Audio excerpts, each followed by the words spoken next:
How do you keep your avoidant partner? How do you prevent the avoidant from running away from the relationship?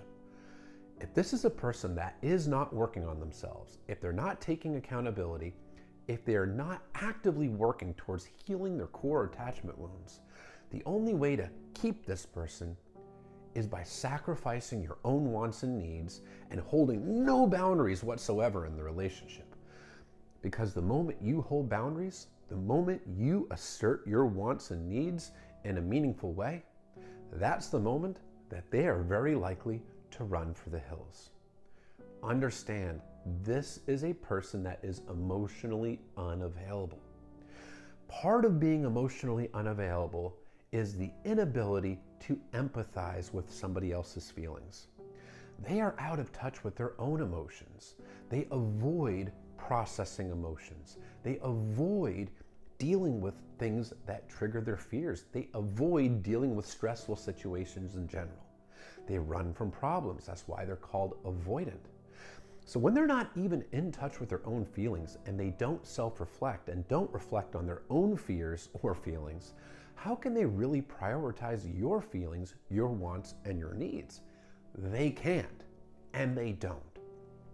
So when you have expectations in the relationship, when you hold those expectations out there, when you assert boundaries and your needs, this comes across like pressure to the avoidant. They weren't able to meet the expectations of their parents or caretakers as a kid. So when a partner has expectations and holds boundaries, it feels insurmountable to the avoidant. It's inevitable that they're going to disappoint their partner, that they're not going to be good enough, that they're going to get rejected, and they're going to get abandoned. So they run away. That's how they protect themselves, by creating emotional distance.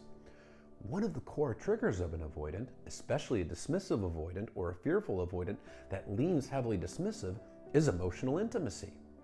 This is a person that learned from childhood that emotional closeness isn't safe. So when they're in a relationship with a partner that is loving, that is consistent, that is emotionally available, and things are getting close, that triggers their fears. Their entire nervous system is on fire with cortisol, the stress hormone. The way they've learned to self-soothe when they're triggered is to run from the problem. And in a relationship, that means running from the relationship, abruptly ending it, or slow fading out.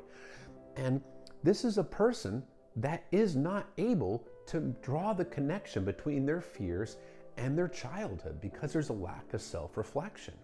Because self-reflecting is the polar opposite of avoiding. When you self-reflect, you have to process your emotions, not suppress them. You have to take accountability, see where you've gone right, where you've gone wrong. You actually have to reflect on how your behavior impacts others. That's all very painful stuff. And an avoidant, an unhealed one, is a deeply insecure person that feels unlovable at their core. They didn't get the love as a kid, so they feel like they are unlovable as a person. If they take accountability, if they actually take true accountability in the relationship, that would confirm to them their own inner defectiveness. So self-reflection becomes scary, unsafe. They don't do it. They project their fears onto their partner and other external things in their lives. So when you have a person that doesn't self-reflect, a person that avoids accountability, a person that has walls up a mile wide, a person that gets triggered by healthy relationship behaviors, how can you possibly keep this person if they are not working on themselves? It requires extreme sacrifice. It requires sacrificing your wants and needs, walking on eggshells, and tiptoeing around this person to avoid triggering them. But when you're sacrificing your wants and needs, you're unintentionally sending yourself the message that your feelings don't matter, that your wants and needs don't matter, that this person is more important than you, and that this person's feelings are also more important than you. Guess what? That's anxious attachment. No boundaries, prioritizing the other person, and feeling like you don't matter and that you have to earn the love from this person. That behavior, holding no boundaries, just pushes you further into anxiety.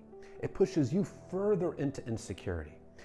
And it can build up to resentment over time because your wants and needs are not getting met in the relationship.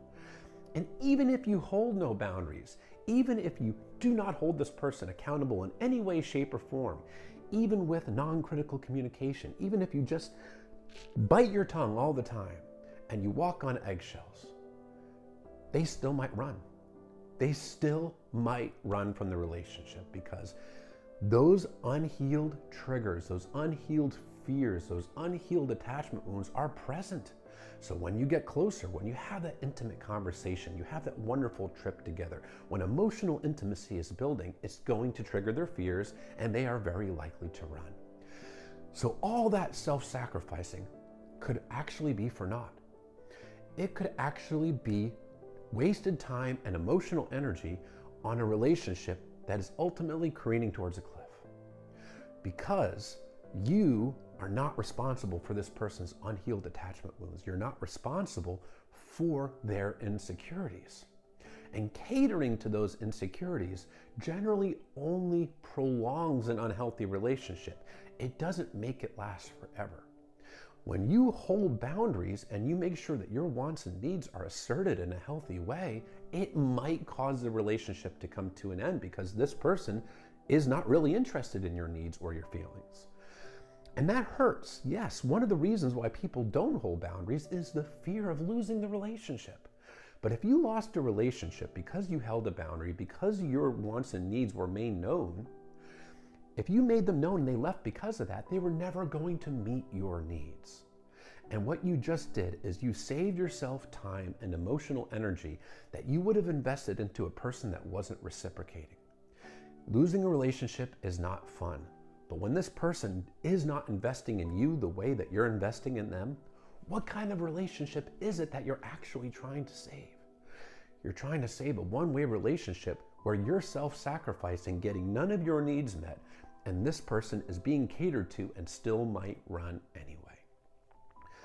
Now, on the other hand, if your avoidant partner is actually working on themselves, if they're taking true accountability, they're doing things like therapy, they're committed to a change in behavior, and they're actually communicating with you when they're triggered, they're not running away.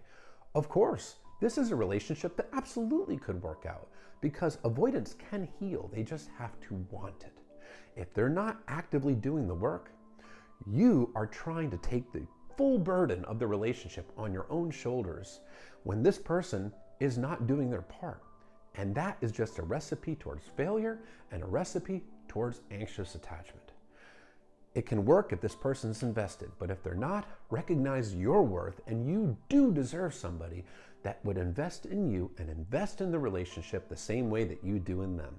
Don't sell yourself short.